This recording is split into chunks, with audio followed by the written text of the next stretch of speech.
Good evening, YouTube. You guys are now watching another segment of the TheCaliEffect. Today we're going to be doing more Yu-Gi-Oh! Card lore as per requested. We're going to be doing the Geargia and Lightsworn card lore. The Geargia monsters are based off of Power Rangers, Mega Man, Little High Fantasy, and Common Riders. So I really hope you guys enjoy this story. In order to stop Dr. Geark's conquest of the entire world with the power of the evil gears called the Geargia, Professor Caruso created the gear heroes known as Geargia. Stop right there. Hold on. This obviously means that there is possibly Konami may make another archetype, machine-based archetype, kind of like Geargia, is called Geargia. I'm really excited for that. I really would like to see this come into fruition because it just sounds so interesting to have a counterpart to Geargia's. But as you guys should know right there, Dr. Geark is the evil mad scientist that's trying to take over the world with his evil gears called Geargia, and Professor Caruso creates the gear heroes known as Geargias to counter them. The Geargiano MK2 and Geargiano MK3 are the power source that moves the Geargia monsters. Okay, so for those who don't really quite understand, I'm going to give you an example. I'm going to go to Geargia Accelerator right here, and as you guys can see on Geargia Accelerator, actually let me pull out my screen draw, because my screen draw is amazing. On Geargia Accelerator right here, that is the Geargia MK. That's one of the Geargiano cards. I'm not sure if it's MK or whatever, but it definitely is one of them. So, with that being said, the actual Geargia Accelerator card is the card and not the whole monster. This little thing fits inside of the card, and that's what makes the Geargia Accelerator card. Just like with the armor, just like with the arsenal, and even with the new card. Oops, let me take off screen draw. Screen draw negates that. Even the new card, Geargia Attacker, the Geargia units fit inside of these cards to make them live. The Gigant Carrier is a transport vehicle that carries the gear units, like I just said. The Gigant Carrier in Geargia X can combine their gears to form the mighty Geargia Gear XG. Now, if you guys didn't know what the Geargia Carrier is, I'm almost 100% sure it is the trap card Geargia Gear. Where is it? Blah, blah, blah. Blah, blah, blah. Geargia Arsenal, Geargia Geargia. Yeah, here it is. Nope. Well, you guys know what I'm talking about. The Geargia Gear trap card. Oh, duh. Been looking at it in my face the whole time. And this would hold just about everything in it. This is their little unit that holds all of the Geargia monsters in it. So that's really, really cool. Kind of like on Power Rangers, when back when I was watching Power Rangers, it was Mighty Morphin Power Rangers. So they would call out their the tiger and all that other stuff, and then they would come out and then they jump inside the tiger and then they morph into the big machine. That's really the essence of Geargias. That's how they are. Instead of actually seeing people, though, you get these little weird gear things, which are just not really human-like, but hey, not bad either. I like the way Konami has did this. Oh, and I like using screen draw if you guys haven't caught on yet.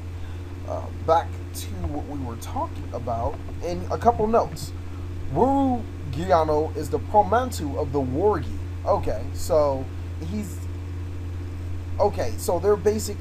part of the Wargi, because the Wargi, I'm going to explain it when I explain this other one. Okay, Geargiano is the Promantu of Gear and Aku, which is evil, bad, and wicked.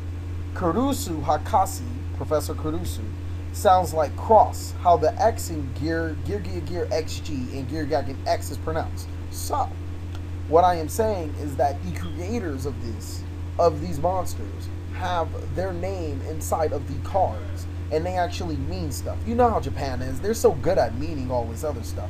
Most of these names are kind of cliches you'd see in older 80s style Kamen Rider Super Sentai series. Super Sentais is essentially the Japanese Power Rangers.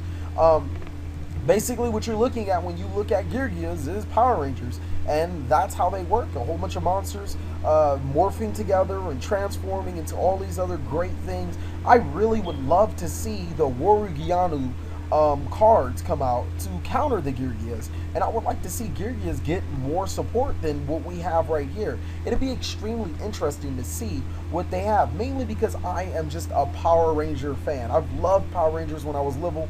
My favorite Ranger was the Green Ranger, and then he turned into the White Ranger, and I was like, oh. And then as I got older, I realized I like the Black Ranger because, you know, I'm black. The Geargia Gear XG's data, he's 14 meters, which... Actually, let's Google how tall 14 meters is, because I do not know how tall is 14 meters. 14 meters is about 46 feet. God, that's a lot. All right, so he's about 46 feet tall. That is, man, he weighs about 50 tons. Well, yeah, he's 46 feet tall. He's composed of a giant gear tile alloy.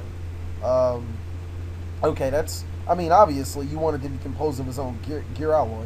Its finishing move is Giga Cross Spin. That sounds like a lot of stuff to be doing. The shield is called Big Gear Shield. Its gun is called Geargia Rifle. The red gears at its hips are the Gear Boomerangs.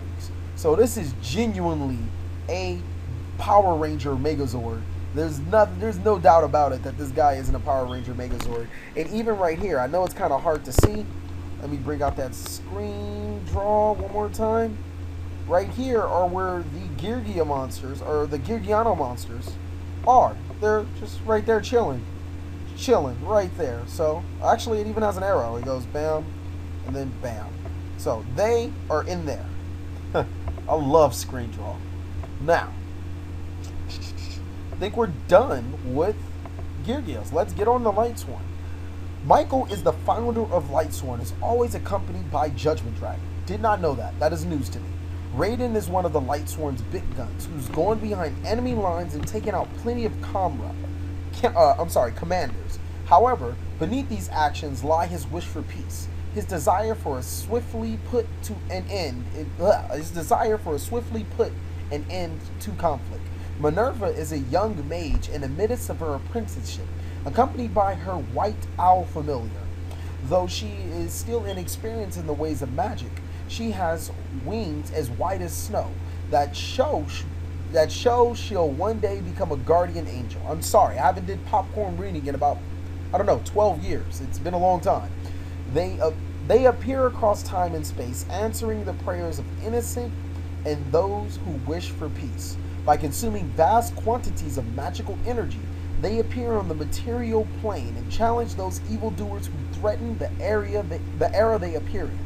Once their job is done and the evil has been stopped, they return to their home plane, disappearing without a trace. Raiko Lightsworn Hunter is Jane Paladin's pet dog. Rhaenyra Lightsworn Rogue is Lumina Lightsworn Sorcerer's pet cat. Though Michael, the Lightsworn's founder, he seems to enlist the souls of heroes worthy of becoming members of Lightsworn. Okay, we're going to break that all down one more time. So, from what we know, Michael is now the leader and the founder of the Lightsworn race. He's always accompanied by Judgment Dragon. I would like to hear the backstory of Judgment Dragon. You know, how a big 3K beater that can blow up a whole world, just comes around. And actually, now that I think about it, it would have been kind of cool to see Lightsworn actually as an evil place. Not really the traditional evil that you would see, but trying to put order to the whole world. And by balancing this order, they would need to destroy the whole world and wipe it. And that would explain Judgment Dragon's, 3,000 body and 1K nuke. But this is just really good at also. I did not know Raiden, basically the leader of, their commander of Lightsworns, just really being able to go through the enemy lines and take out so many monsters. Minerva being a mage, just almost obvious. And then she'll one day become a guardian. Wait a minute. Minerva searches Judgment Dragon. Minerva is Judgment Dragon? Maybe? once she finishes her apprenticeship, she changes herself into the Judgment Dragon, which is the guardian angel, quote unquote, to blow up the whole world. And then Michael, he comes around, and since she would be in the graveyard, obviously, he comes around and he recycles all of the Lightsworns back into the deck. Maybe, mind blown right there. Though Michael is the Lightsworn's founder, he seems to enlist the souls of heroes worthy of becoming members of Lightsworn. That makes more sense now that I'm saying it. Cries for peace call Lightsworn. Michael's... Okay, so people call for Lightsworn. Michael comes down. He passes his judgment. Heroes of that world also die. Michael turns them into Lightsworns. Okay, so that makes sense. So basically, people call for Lightsworns. Michael comes down. He turns all the heroes into Lightsworns, and then they go back into the Lightsworn place with all the other good stuff. So Lightsworns have a really it's not a lot to get from, since they only talked about Raiden, Minerva, Raiko, Jane, Rhaenyra, and Lumina. They didn't talk about Judgment Dragon too much. They didn't talk about Gareth or Wolf or the other cards. But we can figure from here that this is only a part of the story, and hopefully that we'll be able to see more of the story later on. But until then, thank you guys for watching another segment of The Cali Effect. Please like, comment, subscribe, but most of all, enjoy.